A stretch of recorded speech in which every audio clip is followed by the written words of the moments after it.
আসসালামু আলাইকুম ইয়া রহমাতুল্লাহে ওয়া বরকাতুহু। আমরা আজ রমজানের রোজার ফজিলত সম্পর্কে জানব। রোজার ফজিলত সাধারণভাবে যে কোনো রোজাই অত্যন্ত পুণ্য ও সওয়াবের কাজ। এ প্রসঙ্গে অনেক হাদিস বর্ণিত হয়েছে। এক হাদিসে রাসূল সাল্লাল্লাহু আলাইহি ওয়াসাল্লাম ইরশাদ করেন, যে আল্লাহর রাস্তায় একদিন রোজা রাখবে, আল্লাহ তাআলা সেই দিনের পরিবর্তে তার চেহারাকে জাহান্নাম থেকে ৭০ বছরের দূরত্বে সরিয়ে দিবেন। বুখারী ২৮৪০।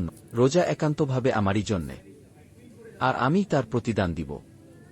বুখারী ১৯০৪। রমজানের রোজার বিশেষ ফজিলত।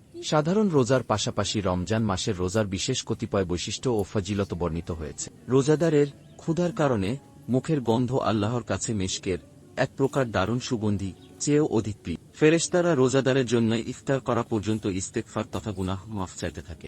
রমজানের প্রতিদিন আল্লাহ তাআলা জান্নাতকে সুসজ্জিত করে বলেন, আমার রোজাদার বান্দারা অচিরেই তাদের পরিশ্রম ও কষ্টক্লেশ দূরে সরিয়ে তোমার কাছে পৌঁছে যাবে। এই মাসে লাইলাতুল কদর রয়েছে, যে রাত হাজার রাতের চেয়েও উত্তম।